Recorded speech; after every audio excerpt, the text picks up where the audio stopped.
Everyone wants to feel like their families and children are safe in their neighborhoods, but they want to feel equally safe in their online communities as well.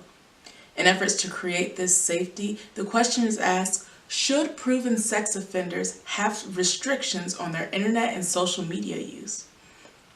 There are many perspectives on this issue. However, the main perspective has been no, but few feel these restrictions are necessary. This is an issue of constitutional and First Amendment rights regarding their 5 basic freedoms, and it brings up equity issues. The current laws regarding sex offenders, according to Section 2250 of Title 18 United States Code, makes it a federal offense if sex offenders do not make the required registration of their sex offender status. If they fail to properly register, they may face fines or prison time. Now we know they must register as sex offenders, but there are only state-to-state laws regarding their internet use. This question arose after a case from North Carolina went to the Supreme Court. The Supreme Court considered whether sex offenders may constitutionally be barred from internet access to social networking sites like Facebook and Twitter. At least 5 justices expressed some skepticism over the broad restrictions. Many of them feel that these websites are an important source of information. Justice Elena Kagan said, "Increasingly, this is the way people get all information. This is the way people structure their civic community life." Another argument against this issue is that it would restrict their First Amendment rights.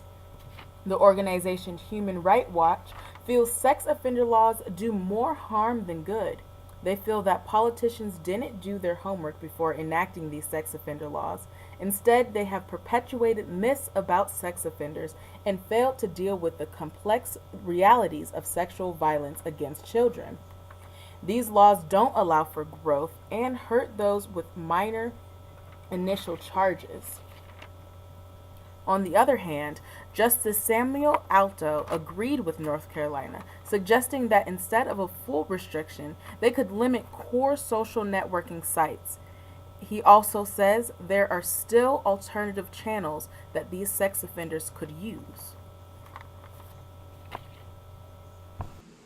This law could be successful nationwide if instead of a total restriction that hinders their constitutional and First Amendment rights, their internet activity can be monitored in hopes of protecting children and families from online predators and these convicted sex offenders as an additional consequences of any crime they committed.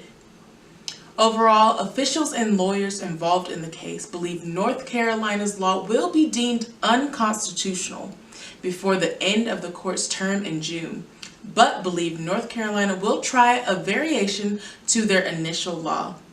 Many states supported North Carolina's laws and want to implement some of their own. For Kent State, I'm Renisha Tipton.